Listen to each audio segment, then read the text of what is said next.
बहुत समय पहले की बात है। एक गांव में 3 ठग रहा करते थे, रामू, भोला और घसीटा। वे कोई साधारण ठग नहीं थे, बल्कि वे बहुत ही शातिर ठग थे। उनके गांव में कोई भी ऐसा आदमी नहीं था जिसे उन्होंने ठगा ना हो। सभी गांव वाले उन तीनों से बहुत ही परेशान थे। लगभग गांव के हर आदमी को उन ठगों ने अपने जाल में फंसा रखा था। और तो और आसपास के गांवों के लोगों को भी उन तीनों ने कभी नहीं छोड़ा। अब तो आसपास के गांव और उनके अपने गांव के सभी लोगों को यह पता चल चुका था कि यह तीनों बहुत ही बड़े ठग हैं और अपनी ठग विद्या के नए नए तरीके आजमाकर यह लोगों को ठगते ही रहते हैं। इसलिए उस गांव के लोग और आसपास के गांव के लोग उन सभी से सावधान रहते थे। जैसे ही किसी भी गांव के आदमी को उन तीनों में से कोई एक या वह तीनों सामने से आते हुए दिखाई दे जाते तो गांव के लोग अपना रास्ता बदल लेते। इस तरह से अब उन तीनों को अपनी रोजी रोटी कमाने में बहुत ही परेशानी होने लगी थी। हालत ये हो चुकी थी कि अब उन तीनों के झांसे में कोई भी नहीं आता था। जब वे तीनों बहुत ही परेशान हो चुके तो उन्होंने आपस में यह सलाह बनाई कि आसपास के गांव के लोग अब उनके बारे में जान चुके हैं, इसीलिए अब उनके चक्कर में कोई नहीं फंसता तो क्यों ना किसी दूसरे नगर में जाकर कोई ठगी का काम किया जाए। वह तीनों इस बात पर सहमत हो गए और फिर वे तीनों किसी दूसरे नगर की तरफ चल दिए। चलते चलते उन तीनों को भूख और प्यास बहुत ही जोर के सताने लगी, लेकिन उनके पास तो एक भी रुपया नहीं था। ऐसी हालत में वह क्या करते, क्या खाते और क्या पीते। चलते चलते अब वे दूसरे नगर में पहुंच चुके थे और वे बहुत ज्यादा थक चुके थे। उन तीनों में से रामू सबसे बड़ा था। इस नाते से बाकी दोनों ठग उसे उस्ताद कहकर बुलाते थे। तब रामू उस्ताद ने अपने दोनों साथियों से कहा, भाइयों अब कुछ खाया पिया जाए, क्योंकि चलते चलते हम बहुत ही थक चुके हैं और हम सभी को बहुत ही जोर से भूख भी लगी है। भोला ने कहा, पर यार हमारे पास तो एक टुकड़ी कौड़ी भी नहीं है। रामू ने कहा, चलो भाइयों इसका भी कुछ जुगाड़ करते हैं। नगर के बाजार में पहुंचकर वह तीनों इधर उधर नजरें दौड़ाने लगे तो उन्हें सामने ही एक हलवाई की दुकान में तरह तरह की मिठाइयाँ सजी हुई नजर आई। जलेबी, लड्डू, बर्फी, रसगुल्ला, कलाकंद, न जाने क्या क्या। अब तो मिठाइयों को देखकर उनके मुंह में पानी आ गया और उनकी भूख और भी ज्यादा बढ़ चुकी थी। रामू ने भोला और घसीटा से कहा, चलो भाइयों आज क्यों ना सबसे पहले इस हलवाई की दुकान पर ही अपनी ठग विद्या को आजमाया जाए। रामू की बात सुनकर बाकी दोनों साथी भी बहुत ही खुश हुए और वह चहकते हुए कहने लगे, हाँ उस्ताद जी आप सही कहते हैं। घसीटा ने कहा, मेरा 20 साल का तजुर्बा है, पहले पेट पूजा उसके बाद कोई काम दूजा। भोला कहने लगा, मैं तो 1 किलो लड्डू खाऊंगा। उसकी बात सुनकर घसीटा बोला, उस्ताद मैं तो 1 किलो जलेबी खाऊंगा, गर्मा गर्म बन रही है, इन्हें देखकर ही मेरे मुंह में पानी आ गया है। अब रामू ने एक योजना बनाई और फिर अपने बाकी दोनों साथियों के कान में वह कुछ समझाने लगा। जब उन्होंने सारी योजना समझ ली तो फिर अपनी योजना के अनुसार भोला और घसीटा दुकान के अंदर चले गए और दुकान में जाकर वो बैठ गए। अपनी दुकान में ग्राहकों को आया हुआ देखकर हलवाई और उसकी पत्नी बड़े ही खुश हुए। दरअसल बात यह थी कि दुकानदार लाला राम बहुत ही कंजूस आदमी था। उसने कभी किसी को कुछ नहीं दिया था। उसकी कंजूसी की वजह से ही उसकी दुकान पर ग्राहक धीरे धीरे कम होते जा रहे थे और आज तो सुबह से एक भी ग्राहक उसकी दुकान पर नहीं आया था। सुबह से बैठे बैठे पति पत्नी दोनों सिर्फ मक्खियां ही मार रहे थे। जब उन्होंने देखा कि 2-2 ग्राहक उनकी दुकान पर आए हैं तो लाला राम बहुत ही खुश हुआ और अपनी पत्नी से कहने लगा, रामकली देखो तो आज तो भगवान ने हम पर बहुत ही मेहरबानी कर दी, एक साथ 2-2 ग्राहक भेज दिए। रामकली बोली, अजी ऐसे खुश होते रहोगे या फिर जाकर पूछोगे भी कि उनको क्या चाहिए। लाला राम ने अपनी मिठाई की तरह अपनी जुबान पर चाशनी लगाते हुए बड़े प्यार से पूछा, भैया कौन सी मिठाई तोल दूं? यह सुनकर ठग भोला लाला राम के पास गया और पूछने लगा, सेठ जी जलेबी किस भाव दे रहे हो? लाला राम ने कहा, 10 रुपए की किलो। वह सस्ता जमाना था तो मिठाइयों के दाम भी कम ही हुआ करते थे। भोले ने कहा, ठीक है सेठ जी 1 किलो जलेबी तोल दो, जलेबी गर्मा गर्म होनी चाहिए। लाला राम ने अपनी पत्नी को आवाज लगाई। रामकली गर्मा गर्म जलेबी लेकर आई और एक शेर जलेबी तोलकर भोला को पकड़ा दी। भोला ने धीरे से कहा, ओहो जलेबी के हाथ में जलेबी। रामकली धीरे से मुस्कुराई और चली गई। भोला वहीं पर बैठकर जलेबियां खाने लगा। भोला को जलेबी खाता हुआ देखकर थोड़ी ही देर के बाद घसीटा भी उठकर लाला के पास जा पहुंचा और कहने लगा, सेठ जी देसी घी के लड्डू किस भाव दिए? लाला ने कहा, 10 रुपए के किलो। घसीटा बोला, ठीक है सेठ जी 1 किलो देसी घी के लड्डू तोल दीजिए। लाला ने लड्डू तोलकर घसीटा को दिए। घसीटा भी वहीं पर बैठकर लड्डू खाने लगा। एक लड्डू खाते ही घसीटा बोला, वाह सेठ जी लड्डू तो स्वादिष्ट है, मैंने अपने 20 साल के तजुर्बे में ऐसे स्वादिष्ट लड्डू कभी नहीं खाए। 2 ग्राहकों को मिठाइयां खाते हुए देखकर लाला अपनी पत्नी से कहने लगा, देखो रामकली आज का दिन तो बहुत ही अच्छा शुरू हुआ है। कल तो हमारे पास मिठाई लेने के लिए कोई भी नहीं आ रहा था और आज 1-1 किलो मिठाइयां बिक गई हैं। रामकली कहने लगी, अरे अब क्या अपनी दुकान को खुद ही नजर लगाओगे? थोड़ी देर के बाद भोला जलेबी खत्म कर बोला, वाह सेठ जी जलेबी तो एक ही नंबर स्वादिष्ट है, शायद आपकी पत्नी रामकली ने बनाया होगा। और फिर हाथ झाड़े मूंछों को ताव दिया और दुकान से बाहर जाने लगा कि तभी लाला राम ने उसे आवाज लगाई, अरे भैया जलेबी के पैसे तो देते जाओ। भोला कहने लगा, सेठ जी मैंने तो आते ही तुम्हें 10 रुपए पकड़ा दिए थे, जब आपने भाव बताया था उसी समय। सेठ कहने लगा, नहीं भाई तुमने मुझे एक भी पैसा नहीं दिया, शायद आपसे भूल हो रही है, जल्दी से मेरे पैसे मुझे दे दो। अब तो दोनों में बहस होने लगी थी। भोला कहने लगा कि उसने 10 रुपए लाला सेठ को दे दिए, जबकि लाला सेठ का कहना था कि मुझे एक भी पैसा नहीं मिला। इसी बीच घसीटा ने जोर से आवाज लगाकर कहा, सेठ जी, दोनों के झगड़े में मेरे पैसों को भूल मत जाना। मैंने तो आते ही आपको 50 रुपए दे दिए थे, 10 रुपए के लड्डू हो गए, अब बाकी के 40 रुपए बकाया है। लाला सेठ यह सुना तो उसके चेहरे का रंग उड़ गया। सोचने लगा, अब यह दूसरा भी मुझे ठगने के लिए आ गया। एक तो पहले ही इस आदमी ने मुझे पैसे नहीं दिए और अब दूसरा बोल रहा है कि उसने मुझे 50 रुपए दे दिए हैं। लाला सेठ ने अपने गले में झांकते हुए देखा कि उसमें एक भी पैसा नहीं था। उसने भोला से कहा, भाई तुमने मुझे एक भी पैसा नहीं दिया, एक भी नोट मेरे गले में नहीं है। उसकी बात सुनकर घसीटा भड़क उठा और बोला, सेठ जी, तुमने इसके पैसे तो मार ही लिए, अब मेरे पैसे भी मारने की कोशिश कर रहे हो। मैं किसी भी कीमत पर अपने पैसे छोड़ने वाला नहीं हूँ। अपने बाकी के 40 रुपए मैं तुमसे लेकर ही जाऊंगा। अब तो भोला और घसीटा दोनों ही लाला राम हलवाई से लड़ रहे थे। बाहर खड़ा हुआ उनका साथी रामू उस्ताद काफी देर से यह सब कुछ देख रहा था। वह दुकान के अंदर गया और जाकर बैठ गया। सेठ लाला राम ने रामू को वहीं पर खड़े हुए देखा था और उसे पता था कि यह आदमी शुरू से ही सारा खेल देख रहा है। इसलिए लाला राम ने रामू से कहा, अरे भाई, तुम तो मेरी दुकान के बाहर खड़े हुए बहुत देर से ये तमाशा देख रहे हो। तुमने इन दोनों को आते हुए भी देखा और इन्हें मिठाइयाँ खाते हुए भी देखा।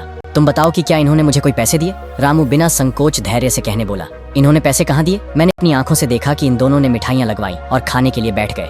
लाला राम भोला और घसीटा से कहने लगा, देखो भाई, यह आदमी झूठ तो नहीं बोल रहा, यह भी कहता है कि तुमने मुझे पैसे नहीं दिए। भोला और घसीटा अब पहले से भी ज्यादा भड़कने लगे और बोले, हमें इस आदमी से क्या मतलब है? हम तो बस इतना ही जानते हैं कि हमने तो पैसे दे दिए हैं। लड़ाई करते करते वे तीनों दुकान से बाहर आ गए और वहां पर लोगों की भीड़ इकट्ठी हो गई। तब किसी ने यह खबर नगर के कोतवाल को दे दी। कोतवाल ने अपने सिपाहियों को भेजा कि उन 3 झगड़ा करने वालों को कोतवाली में पकड़कर लाया जाए। कोतवाल के सैनिक आए और तीनों को पकड़कर कोतवाल के पास ले गए। अब वे दोनों तो कह रहे थे कि हमने पैसे दे दिए हैं। घसीटा के तो 40 रुपए अभी और भी बाकी थे, जबकि लाला सेठ का कहना था कि इन दोनों ने मुझे कोई भी पैसा नहीं दिया। मैंने अपने गले में भी देख लिया, उसमें वही पैसे थे जो उसमें पहले से रखे हुए थे। ये दोनों झूठ बोल रहे हैं। सारी बातें सुनने के बाद कोतवाल कहने लगा, लाला राम, क्या तुम्हारे पास कोई गवाह है जो इस बात को बता सके कि इन दोनों ने तुम्हें पैसे दिए हैं या नहीं? लाला सेठ को याद आया कि उस समय दुकान के बाहर एक आदमी खड़ा था जो थोड़ी देर के बाद उसकी दुकान के अंदर आकर बैठ गया था और उसने सब कुछ देखा था। उसने यह बात भी स्वीकारी थी कि इन दोनों में से किसी ने भी कोई पैसा नहीं दिया। यह ख्याल आते ही लाला का चेहरा चमक उठा। उसने कोतवाल से कहा, कोतवाल जी, उस समय मेरी दुकान के सामने एक और ग्राहक खड़ा था जो थोड़ी देर के बाद मेरी दुकान के अंदर आ गया था। उसने सब कुछ देखा था और उसने इन दोनों के सामने यह बात भी कही थी। ये दोनों झूठ बोल रहे हैं। कोतवाल ने कहा, तो ठीक है लाला राम, आज शाम तक उस गवाह को कोतवाली में पेश करो। अब तो लाला राम उल्टे पांव दौड़ता हुआ अपनी दुकान में जा पहुंचा। देखा तो रामू अभी भी दुकान के आगे एक पेड़ के नीचे बैठा हुआ था। लाला सेठ उसके हाथ पैर जोड़ते हुए कहने लगा, भाई तुम मेरी गवाही दे दो तो मेरे पैसे मिल जाएंगे। तुमने तो शुरू से लेकर आखिर तक सारा माजरा देखा है। रामू कहने लगा, हाँ लाला जी, मैंने सब कुछ देख लिया है। उन दोनों घटिया लोगों ने तुम्हें एक भी पैसा नहीं दिया था और भरपेट मिठाई भी खा ली थी, और तो और आपकी पत्नी रामकली पर भी उनकी नजर थी।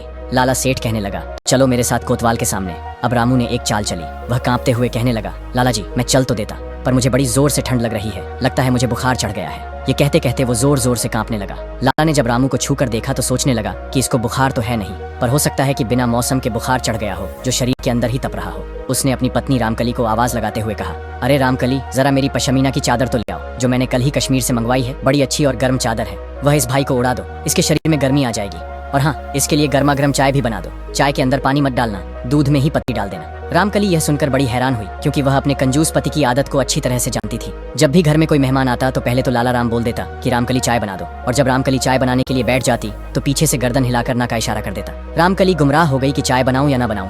तब उसके पति लाला राम ने एक बार फिर से आवाज लगाई, रामकली, देर ना करो, जल्दी से चाय बना दो, हमें कोतवाली भी जाना है। अब तो रामकली ने चाय बनाई और चाय का कप भर के रामू के सामने रख दिया। रामू ने चाय का एक घूंट पिया और फिर बोला, लाला जी, मैं खाली चाय तो पीता नहीं, चाय के साथ मुझे कुछ और भी चाहिए। लाला राम हलवाई ने देसी घी के 4 लड्डू और 4-5 जलेबियां उठाकर रामू को पकड़ा दी और कहने लगा, भैया, इनके साथ जल्दी जल्दी चाय पी लो और मेरे साथ कोतवाली चलो। रामू धीरे धीरे चाय की चुस्कियां लेता रहा और साथ ही साथ लड्डू और जलेबी के मजे भी ले रहा था, जबकि सेठ लाला राम का दिल जल रहा था कि यह जल्दी से जलेबी खाए और मेरे साथ कोतवाली चले। थोड़ी देर के बाद रामू ने लड्डू और जलेबी खत्म कर दिए, मूंछों पर ताव दिया, फिर उसने सेठ जी के चादर को ओढ़कर कहने लगा, लाला जी, अब मुझे ठीक लग रहा है, लगता है मेरा बुखार धीरे धीरे कम हो रहा है, चलो मैं तुम्हारे साथ चलने को तैयार हूँ। लाला राम रामू को लेकर फिर कोतवाल के सामने पहुँच गया। लाला राम ने कहा, हुजूर, यह वही आदमी है जिसने यह सारा माजरा देखा था। कोतवाल ने रामू से पूछा, क्यों भाई, तुमने इनको मुफ्त में मिठाइयाँ खाते हुए देखा है? तो रामू एकदम से अपने तेवर बदलते हुए कहा, नहीं कोतवाल जी, मैंने तो इन दोनों को पैसे देते हुए देखा है। एक ने तो आते ही 10 का नोट दिया था और दूसरे ने 50 का नोट दिया था, और लाला जी ने कहा था कि बाकी के 40 बाद में ले लेना। ये सुनते ही लाला सेठ के चेहरे का रंग उड़ गया। उसने रामू से कहा, अरे भाई, तुम ये क्या बोल रहे हो? तुमने तो मेरी तरफ से गवाही देनी थी। रामू ने कहा, जब तुमने मुझे मारने पीटने की धमकी दी तो मैं और क्या कहता। और फिर वह कोतवाल से कहने लगा, देखो हुजूर, इसने मुझे बहुत ही डराया धमकाया, इसलिए मैं गवाही देने को तैयार हो गया था, पर आपके सामने मुझे किसी का कोई डर नहीं है। यह सुनते ही सेठ लालाराम के पैरों के नीचे से जैसे जमीन ही खिसकने लगी। वह समझ गया कि यह तीनों मिले हुए हैं और तीनों ठग हैं। उसने रामू से हाथ जोड़ते हुए कहा, भैया क्यों झूठ बोलते हो? मैंने तुम्हें चाय, लड्डू और जलेबी भी खिलाई है, उनके वास्ते तो कम से कम तुम सच बोल दो। रामू तपाक से कहने लगा, हुजूर, इसने अपने मुंह से कबूल कर लिया कि इसने मुझे जलेबी, लड्डू और चाय पिलाई है। हाँ, इसने मुझे चाय पिलाई, लड्डू खिलाए, क्योंकि इसने जब मुझे डराया धमकाया तो मैं डर के मारे कांपने लगा था, और तब मुझे सहज करने के लिए इसने चाय और लड्डू और जलेबी मुझे खिलाई। यह सुनकर तो कोतवाल को बड़ा ही गुस्सा आया और वह लाला सेठ के ऊपर चिल्लाते हुए कहने लगा, लाला राम, ये तुम क्या बोले जा रहे हो? इन भले लोगों पर इल्जाम लगा रहे हो कि इन्होंने पैसे नहीं दिए, और दूसरा तुमने इस भले इंसान को डराया धमकाया। इतना सुनकर रामू बोला, हुजूर, इस लाला का कोई भरोसा नहीं है। ये तो ये भी कह सकता है कि मैंने जो चादर ओढ़ रखी है वह इसी ने मुझे दी है। लाला चिल्लाकर कहने लगा, हाँ हाँ हुजूर, ये चादर मेरी है और मैंने इसे तब दी थी जब इसे ठंड लग रही थी। रामू अब कोतवाल की तरफ देखते हुए तपाक से बोला, देखा हुजूर, जो मैंने कहा था वह सच हो गया। यह तो एक नंबर का ठग है, मिठाई देकर लोगों से दोगुनी कीमत वसूल करता है। अब तो कोतवाल का गुस्सा 7वें आसमान पर पहुंच गया। वह लाला सेठ को फटकारते हुए कहने लगा, लाला चुपचाप इन्हें 40 रुपए वापस दे दो, नहीं तो तुम्हें अभी के अभी उठाकर कैद खाने में डाल दूंगा।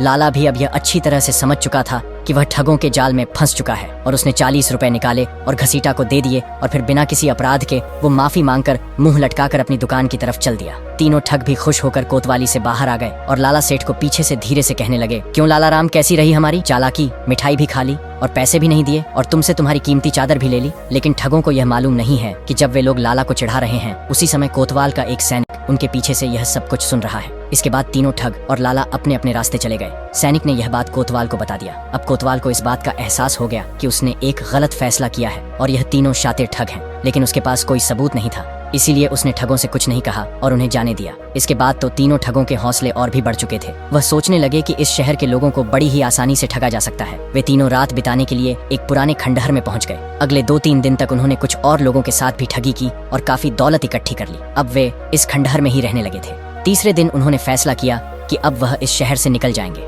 लेकिन उस रात को हुआ यह कि जब वे लोग खंडहर में रुके हुए थे तो उनके पास एक आदमी और आकर रुका, जो देखने में काफी धनवान लग रहा था। वे तीनों ठग उससे बातचीत करना शुरू करते हैं तो पता लगा कि वह आदमी शहर में आए हुए एक घोड़ों के सौदागर का मुंशी था, जिसे कल सुबह अपने मालिक के काम से एक दूसरे नगर में जाना था। बातों ही बातों में पता लगा कि उस घोड़े के सौदागर के पास एक से एक बढ़िया नस्ल के घोड़े हैं, जिनकी कीमत हजारों में है। ठगों ने उस आदमी से घोड़े के सौदागर का नाम पता मालूम किया। उन्होंने योजना बनाई कि क्यों ना इस शहर को छोड़ने से पहले एक आखिरी ठगी की जाए और इस घोड़े के सौदागर से एक अच्छी नस्ल का घोड़ा ठग लिया जाए, जिसकी कीमत हजारों में हो। और फिर उन तीनों ने घोड़े के सौदागर को ठगने की योजना बना ली। अगली सुबह रामू और घसीटा घोड़े के सौदागर के पास पहुंचे, जहां पर सौदागर का खेमा लगा हुआ था। रामू सौदागर के पास पहुंचा और कहने लगा, मुझे एक बहुत ही अच्छी नस्ल का घोड़ा चाहिए, कीमत चाहे जो भी हो मैं देने को तैयार हूं। और साथ ही उसने अपने साथ आए हुए घसीटा का परिचय देते हुए कहा, ये मेरा भाई है जो कि बेचारा आंखों से अंधा है, यह भी मेरे साथ चला आया। सौदागर ने कहा, आप लोग चिंता मत कीजिए, मेरे पास एक से एक बेहतरीन नस्ल के घोड़े हैं। और फिर सौदागर ने उन्हें एक बहुत ही बढ़िया घोड़ा लाकर दिखाया और कहा कि इस घोड़े की कीमत हजारों में है, क्या आप इसे खरीदना चाहेंगे? घोड़े को देखते ही रामू मन ही मन सोचने लगा कि सचमुच घोड़ा तो बहुत ही शानदार है। उसने सौदागर से कहा, मैं घोड़ा खरीदने से पहले एक बार इसकी सवारी करके इसकी रफ्तार और उसकी चाल देखना चाहता हूँ। अगर मुझे सब कुछ ठीक लगा तो मैं इस घोड़े को मुंह मांगी कीमत देकर भी खरीदने को तैयार हूँ। आप मुझे इसकी सवारी करने दें। जब तक मैं एक चक्कर लगाकर आता हूँ तब तक मेरा यह अंधा भाई आपके पास ही बैठेगा। सौदागर ने कहा, हाँ हाँ हुजूर, बेशक, आप बिना किसी परेशानी के इस घोड़े की चाल और रफ्तार को परख सकते हैं। इसके बाद रामू उस शानदार घोड़े पर सवार हो गया। असल में उन दोनों ठगों की यह योजना थी कि रामू घोड़े की रफ्तार परखने के बहाने से घोड़े को लेकर रफू चक्कर हो जाएगा और पीछे से उसका साथी घसीटा भी मौका देखकर वहां से निकल जाएगा। रामू ने घोड़े को ऐड लगाई, घोड़े ने दौड़ना शुरू किया।